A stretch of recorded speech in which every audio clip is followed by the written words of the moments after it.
A very good morning to you, and welcome to another day, another time, another opportunity for us to go before the Lord in prayer. And we are continuing in our prayer week, and today we are focusing on working on the vision. Today we are focusing on working on the vision. It's a continuation from yesterday where we were sharing and praying on our waiting on vision fulfillment.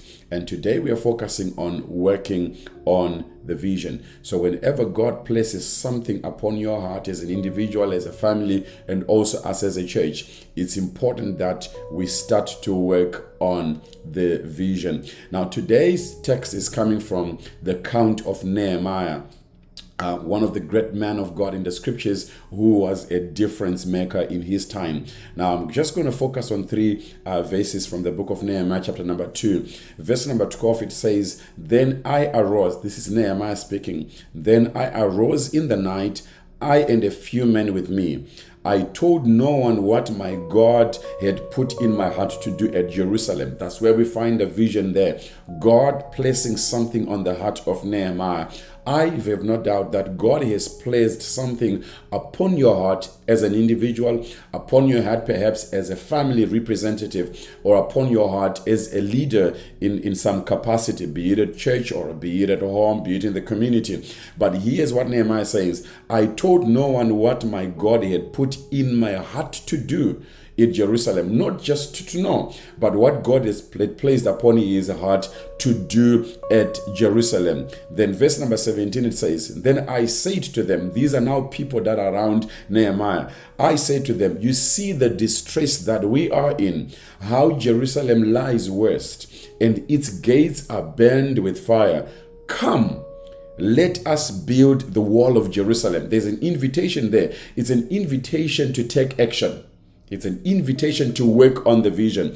"Come, let us build the wall of Jerusalem, that we may no longer be a reproach." Now, the vision of Nehemiah, it was to remove the reproach. And the building of the walls, the rebuilding of the walls and the gates, it was the means to that vision.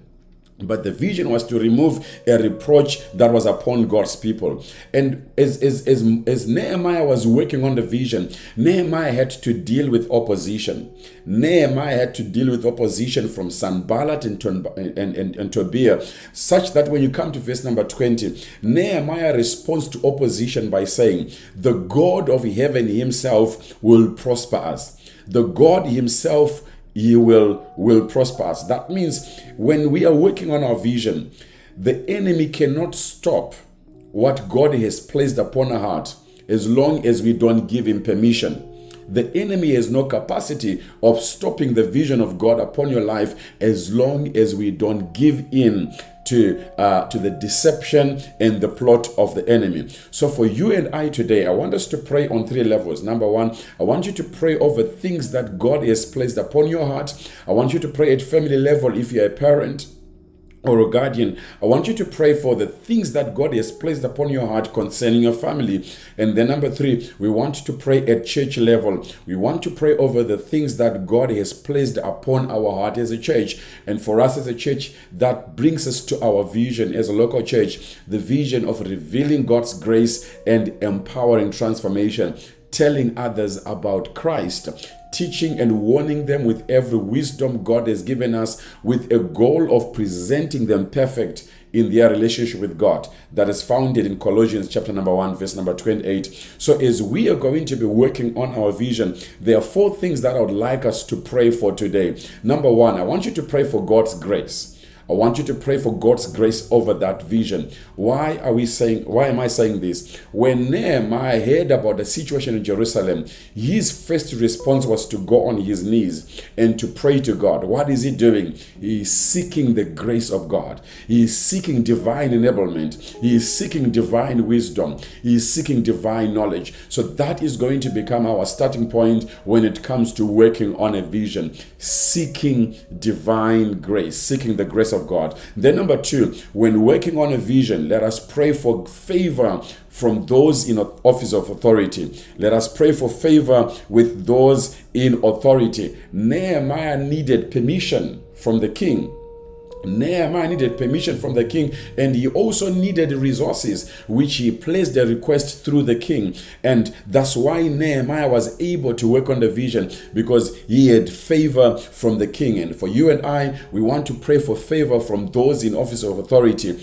There are times where you're going to make applications and you need permission, and your request has to be granted. And we're saying we need to pray for favor with those in authority. Number 3, we want to pray for right company or right association. This is so critical. This is so important. You want to make sure that you're surrounded by people that support what God has placed upon your heart. You don't want to be surrounded, and you don't want to be clouded by voices that oppose everything and anything that God has placed upon your heart. For Nehemiah, when you read verse number 12, it says, "Then I arose in the night, I and a few men with me." That means Nehemiah had the right association, people that believed in him, people that supported what God had placed upon his heart. So number 3, we want to pray for right companies or right associations. And then lastly, we want to pray for bold action. We want to pray for bold action, the ability to move in the direction of the vision,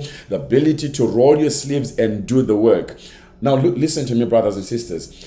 At first, God placed what Nehemiah needed to do at Jerusalem. He placed that on his heart, on the heart of Nehemiah. But here we are finding the vision having been transferred from the heart to the hands of Nehemiah and to the feet of Nehemiah. What is he doing? He's taking action. I pray for grace for you and I to take action, to work on the vision, to work on the things that God has already placed upon our heart. I normally say that inaction is the enemy of progress. And allow me also to say along the same lines that inaction is the enemy of any vision. Inaction, not doing anything, just sitting there and expecting things just to happen.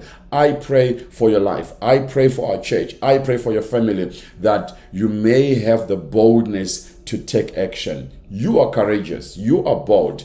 Don't allow fear to cripple you. Remember, the success of your vision is in the hands of God. That's why when Nehemiah was responding to Tobiah and Sanballat, he says in verse number 20, "The God of heaven himself will prosper us." I have no doubt that God has already prospered you and that God will prosper you. May God bless you. May God keep you as you take time today to pray, to reflect, and to meditate upon his word in Jesus' precious name. Have a blessed day. This is Pastor Danny.